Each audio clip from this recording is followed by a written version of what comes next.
बहुत बड़ी खुशखबरी है और बहुत ही अच्छी अपडेट है हमारे मध्य प्रदेश के ठेका आउटसोर्सिंग मजदूर दिहाड़ी या निजी कंपनियों में काम करने वाले कर्मचारियों को लेकर।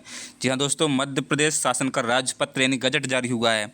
इसमें जो है सुझाव मांगे गए हैं हमारे सभी संगठनों से, जो भी आउटसोर्सिंग संगठन है या श्रमिक संगठन है, दैनिक वेतनभोगी संगठन है या कोई भी संगठन है, मजदूरों का संगठन है, तो सभी से यहाँ पर जो है सुझाव मांगे गए हैं। और जो है 1 से 2 महीने के अंदर इसमें सुझाव आपको भेजने हैं। उसके बाद जो है राजपत्र जारी होगा जिसमें न्यूनतम वेतन रिवाइज होगा। जी हाँ दोस्तों, पिछली बार जो न्यूनतम वेतन रिवाइज हुआ था उसमें सिर्फ हमारे 2500 के लगभग पेमेंट बढ़ा था। अब पेमेंट कितना बढ़ता है वो हमें देखना होगा। दोस्तों एक अच्छी अपडेट है, मध्य प्रदेश का राजपत्र जारी हुआ है। क्या कुछ इस राजपत्र में लिखा है हम आपको बताएंगे विस्तार से। चैनल पे नए, चैनल को सब्सक्राइब कर लीजिएगा। फेसबुक पेज पे हम इस राजपत्र को डाल देंगे, आप जाकर उसको यहाँ से डाउनलोड कर सकते हैं। देखिएगा पूरा राजपत्र हम आपको बताने वाले हैं।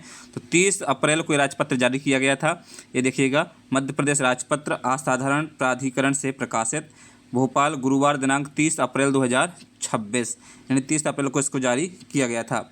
श्रम विभाग मंत्रालय, वल्लभ भवन, भोपाल, भोपाल दिनांक 30 अप्रैल 2026 को इसको जारी किया गया था। इसमें स्पष्ट रूप से सब लिखा हुआ है। ये देखिएगा, क्रमांक 83/2026-A-16 नियमों का निम्नलिखित प्रारूप, जिसे राज्य सरकार मजदूरी संहिता 2019 कोष्टक 2019 का 29 की धारा 67 की उपधारा 1 द्वारा प्रदत्त शक्तियों को प्रयोग में लाते हुए तथा न्यूनतम वेतन मध्य प्रदेश नियम 1958 और मध्य प्रदेश मजदूरी भुगतान नियम 1962 को अतिशिष्ट करते हुए बनाना प्रस्तावित करती है। उक्त अधिनियम की धारा 67 की उपधारा 1 द्वारा यथा अपेक्षित उन समस्त व्यक्तियों की जानकारी के लिए जिनकी इन प्रारूप नियमों से प्रभावित होने की संभावना है। यानी दोस्तों सभी प्रकार के आउटसोर्स, ठेका, निजी कंपनियों में काम करने वाले वर्कर्स या हमारे दैनिक वेतनभोगी संविदा या जो भी कर्मचारी जो है दैनिक वेतनभोगी के रूप में काम करते हैं, उनके लिए ये पत्र जो है जारी हुआ है। एतद द्वारा प्रकाशित किया जाता है और एतद द्वारा यह सूचना दी जाती है कि इस सूचना के मध्य प्रदेश राजपत्र में प्रकाशन की तिथि से, यानी 30 अप्रैल से, है ना, 45 दिवस, यानी आपको 1.5 महीने का टाइम दिया है 30 अप्रैल से। अब आपको पूरी मई है और 15 जून तक का आपको टाइम है। आप इसमें अपने दावा आपत्ति दे सकते हैं, अपने सुझाव जो हैं दे सकते हैं श्रम विभाग को। आगे सभी इसमें लिखा है, आप सुझाव कैसे भेजेंगे और कौन तरीका है वो भी हम आपको बताने वाले हैं आगे। तो यहाँ पर लिखा हुआ है 45 दिवस की अवधि की समाप्ति के पश्चात उक्त प्रारूप नियमों पर विचार किया जाएगा।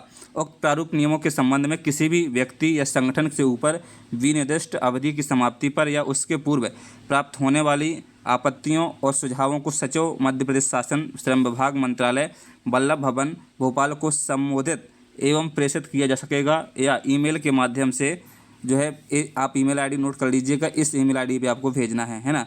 पहली चीज़, आपको अपने सुझाव भेजना है और सुझाव कौन से पत्र में भेजना है वो उसका प्रपत्र भी हम आपको इसमें देंगे। आप उस प्रपत्र बना के अपनी जानकारी, अपने संगठन का नाम और तमाम चीज़ें जो भी है सुझाव में आपको बदलाव करना है वो आप यहाँ पर भेज सकते हैं।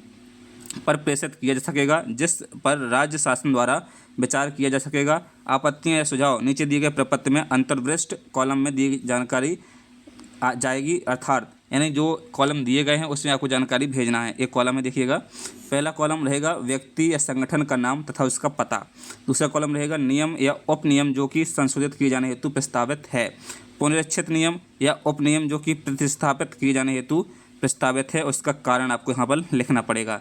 एक कॉलम आपको बड़े कर लेना है, उसके बाद लिखना है। देखिएगा, नियम का प्रारूप, अध्याय 1 प्रारंभिक, तो संक्षिप्त नाम तथा विस्तार। इन नियमों का संक्षिप्त नाम मध्य प्रदेश मजदूरी संहिता नियम 2026 है। इनका विस्तार संपूर्ण मध्य प्रदेश राज्य पर लागू होगा। परिभाषाएं, पहली परिभाषा में लिखा हुआ है, इन नियमों में जब तक कि संदर्भ में अन्यथा आक्षेप न हो का अपील से अभिप्रेत है। संहिता की धारा उपधारा 1 के अधीन की गई अपील खा अपील प्राधिकारी से अभिप्रेत है। संहिता की धारा 49 की उपधारा 1 के अधीन की गई अपील ग नंबर में लिखा हुआ है प्राधिकारी से अभिप्रेत है। संहिता की धारा 45 की उपधारा 1 के अधीन शासन द्वारा नियुक्त प्राधिकारी। बोर्ड से अभिप्रेत है। संहिता की धारा 42 की उपधारा 4 के अधीन राज्य शासन द्वारा गठित मध्य प्रदेश राज्य सरकार सलाहकार बोर्ड।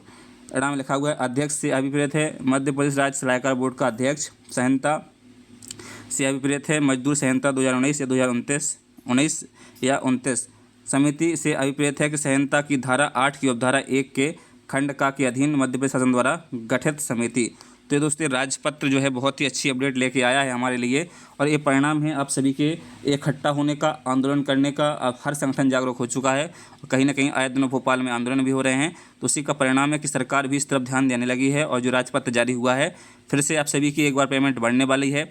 अब इस पेमेंट में ज़्यादा टाइम नहीं लगेगा, 5 से 6 महीने में पेमेंट जो है बढ़ जाएगी, यानी आने वाले 2027 में आपकी पेमेंट जो है बढ़ के आपको मिलेगी। क्योंकि जब राजपत्र जारी हुआ है 45 दिनों के बाद इसमें सुझाव मांगे गए हैं, यानी 1.5 महीना इसमें निकल जाएगा आपका, और 45 दिन के बाद इस पर जो है कार्रवाई होना शुरू हो जाएगी। उसकी कार्रवाई के बाद ही कम से कम 2 या 3 माह का टाइम लाएंगे और उसके बाद जो है न्यूनतम वेतन वृद्धि का यानी मिनिमम वेजेस रिवाइज का आदेश जारी हो जाएगा, जिस प्रकार से पिछली बार 2024 में जारी हुआ था और हम सभी के 2500 से लेकर के काफ़ी पेमेंट हम लोगों का बढ़ा था। तो आपकी बार भी उम्मीद है कि अच्छा खासा पेमेंट हम सभी का बढ़ जाएगा और आप सभी के लिए अच्छा ही जो है खासी पेमेंट आपको आपके अकाउंट में मिलने लगेगी। तो ये पूरी अपडेट थी। वीडियो को ज़्यादा से ज़्यादा शेयर करिए और आपको इसके बारे में कोई जानकारी हो तो हमें कमेंट बॉक्स में जरूर बताइएगा।